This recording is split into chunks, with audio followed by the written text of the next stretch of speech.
The sudden death of Pastor Praveen Pagadala has ignited a firestorm across the Telugu states, evolving from a local tragedy into a national sensation.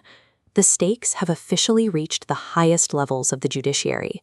The Andhra Pradesh High Court has stepped in, formally demanding a response from the state government regarding multiple pleas for a CBI investigation into his death.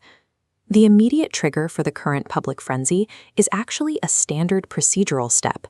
Police recently handed the initial post-mortem report directly to the pastor's family. To the public watching from the outside, the delivery of that document signaled that the medical investigation was effectively over.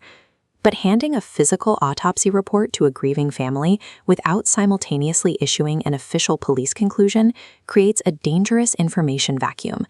Within hours, wild, unverified conspiracy theories rushed in to fill that void. Speculation ran rampant across social media, featuring claims of a body double or a secret secondary crime scene. Amateur sleuths began aggressively questioning the geographical timeline. Rumors spread casting doubt on whether Pastor Praveen actually traveled his reported route from Hyderabad to Rajahmundry, or if he was intercepted halfway in Vijayawada. This digital chaos created immense external pressure. Online activists and public figures began demanding the police instantly release the post-mortem report to the general public, arguing it was the only way to absolve the government of alleged cover-ups. This forced SP Narasimha Kishore into an unusual position. He called a live press meet to issue a stark legal warning.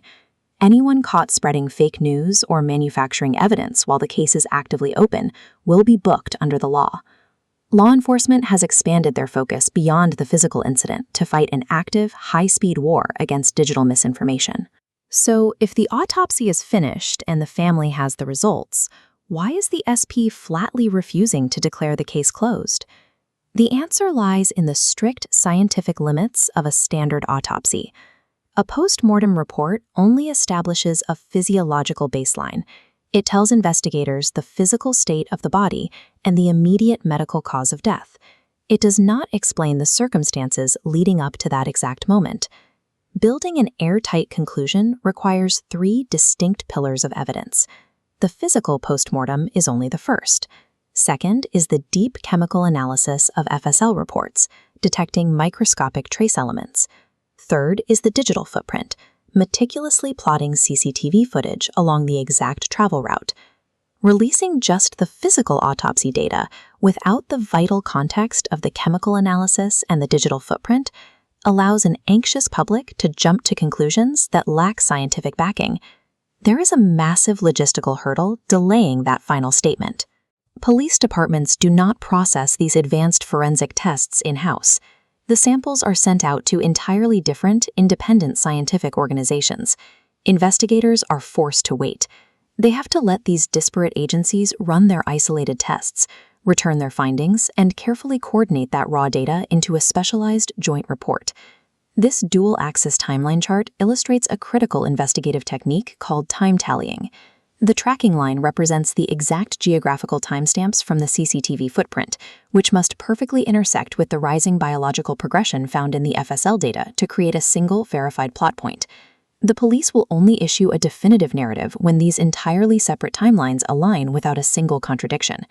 True forensic science at this level is a meticulous act of synchronization. It requires weaving independent data streams together, rather than rapidly collecting isolated clues. We are watching a direct clash of modern expectations. Social media algorithms demand complete answers in a matter of minutes, while the scientific method strictly requires weeks of testing and peer review. Meanwhile, the investigators are operating under intense, multi-directional scrutiny. They are fielding skepticism from the victims' family members, answering to large religious organizations, and managing a highly reactive general public. Yielding to that public pressure by releasing partial documents or unverified fragments of evidence before the full picture is confirmed carries a massive risk. In a highly polarized, high-stakes environment, releasing a scientifically incomplete truth can be weaponized just as quickly and destructively as a complete lie. This is why the SP has set an unyielding mandate for the Pastor Praveen investigation. There is currently a zero margin for error. Whenever the official police statement is finally released, It must be so thoroughly backed by coordinated, undeniable scientific data that it instantly dismantles any alternate theories. Until then, the SPS explicit instruction to the public is to ignore the unofficial rumors and park bench gossip and to wait for the fully coordinated special report.